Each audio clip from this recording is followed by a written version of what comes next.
La liberté? Quel joli mot. La liberté est un idéal. C'est justement parce qu'elle nous plaît tant qu'il faut s'en méfier. La liberté, c'est un de ces détestables mots qui ont plus de valeur que de sens, qui chantent plus qu'ils ne parlent, disait Paul Valéry. La liberté, c'est celle chantée par Paul Éluard en 1945, dans ce si célèbre poème dont nous citerons les premiers vers. Liberté. Sur mes cahiers d'écolier, sur mon pupitre et sur les arbres, sur le sable, sur la neige, j'écris ton nom. La liberté. Quel joli mot. Mais qu'en est-il de son contraire? Qu'est-ce que l'esclavage? Un esclave est un individu privé de liberté et soumis à l'autorité tyrannique d'une personne ou d'un État.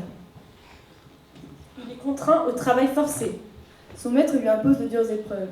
Il peut être acheté ou vendu comme un objet, moins bien traité qu'un animal. Il peut subir la torture, la violence ou encore des abus sexuels. Les philosophes des Lumières ont lutté contre cette pratique. Voltaire, dans Candide ou l'optimisme, ou encore Montesquieu, dans De l'esprit des lois. Mais voilà, quelques siècles plus tard, l'esclavage est toujours d'actualité.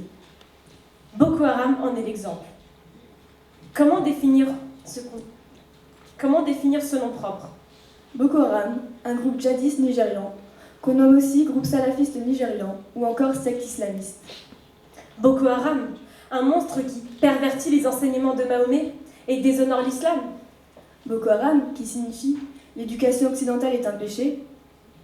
Boko Haram, qui a causé la mort de plus de 786 personnes au mois de novembre au Nigeria.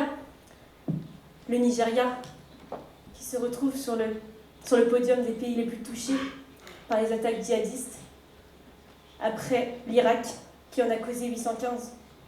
Boko Haram, un fanatique né au Nigeria, ayant causé également la mort de 70 personnes dans un attentat à Abuja, la capitale du pays. C'est à ce moment que Boko Haram réduit au statut d'esclavage 273 lycéennes à Chibok, au sud du pays. Sur leurs cahiers d'écolière, sur leurs pupitres et sur les arbres, sur le sable, sur leur vie, que peuvent encore écrire ces jeunes filles, sinon esclaves? Venons-en en fait. À l'heure où je vous parle, cela fait plus d'1 an que les événements se sont produits. Dans la nuit du 14 avril 2014, 273 lycéennes ont été enlevées dans leur internat de l'état de Borno, dans leur école secondaire Chibok, au Nigeria, par les terroristes de Boko Haram.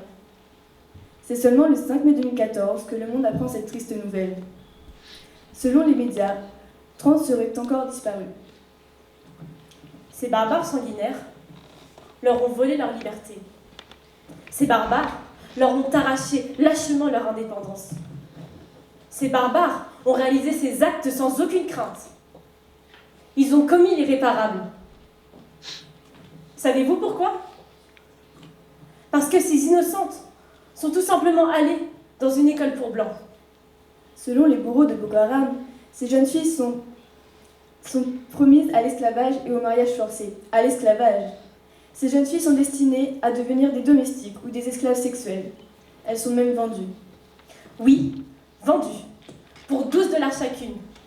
Elles sont vendues telles du bétail, car Boko Haram a besoin de rivaliser financièrement avec les autres groupes armés. Les jeunes filles non mariées sont alors réparties en petits groupes et revendues à des filières de prostitution. Quand ce n'est pas le cas, ces jeunes filles en grande partie mineures sont forcées à se marier contre leur gré. Boko Haram, qui peut perdre entre 100 à 200 combattants par mois dans les affrontements contre l'armée nigériane, a besoin de recruter. Pour les enrôler, l'organisation fait miroiter le mariage aux nouvelles recrues. Une proposition séduisante, alors que la plupart des jeunes du Nord, très pauvres, n'ont pas de quoi offrir une dot à la famille de leur épouse. Une pratique en vigueur dans les unions islamiques. Trouvez-vous cela juste? Alors que l'article 3 déclare que tout individu a le droit à la vie, à la liberté et à la sûreté de sa personne, et l'article 1 annonce que tout homme naisse libre et égaux, et en dignité et en droit. Ne trouvez-vous pas cela révoltant?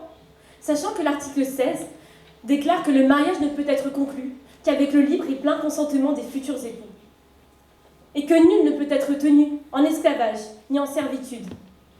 L'esclavage et la traite des esclaves sont interdits sous toutes leurs formes, d'après l'article 4.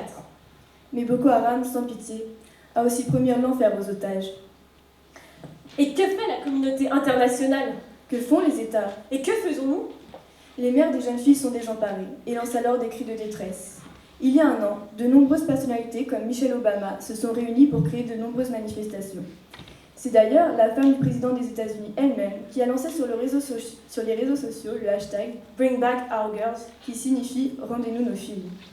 Il y a un an, François Hollande a tenté une médiation avec le groupe. En vain. Depuis le mois de janvier 2015, alors que Boko Haram multiplie les incursions et les exactions sur le territoire tchadien, plusieurs offensives de l'armée tchadienne ont été mises en place pour toucher Boko Haram, mais pas de les tuer. Car le mal est profond. C'est le mal de la misère. Mais où sont nos jeunes filles? Bring back our girls. À ce jour, Boko Haram a causé la mort de plus de 13 000 personnes. Oui, vous avez bien entendu, 13 000 personnes. Les enlèvements se sont multipliés. Comment a-t-on pu laisser ces horreurs se produire? Comment la terre entière les a laissés faire? Pourquoi? Ces jeunes filles, c'est toi. Ces jeunes filles, c'est moi. Ce soir, nous pensons à elles. Nous ne les oublions pas. Et pour elles, nous voulons dire ces derniers vers de Paul Éluard, qui ferment le poème que nous avions cité. Et par le pouvoir d'un mot, je recommence ma vie. Je suis née pour te connaître. Pour te nommer. Liberté. Ah, la liberté. Quel joli mot.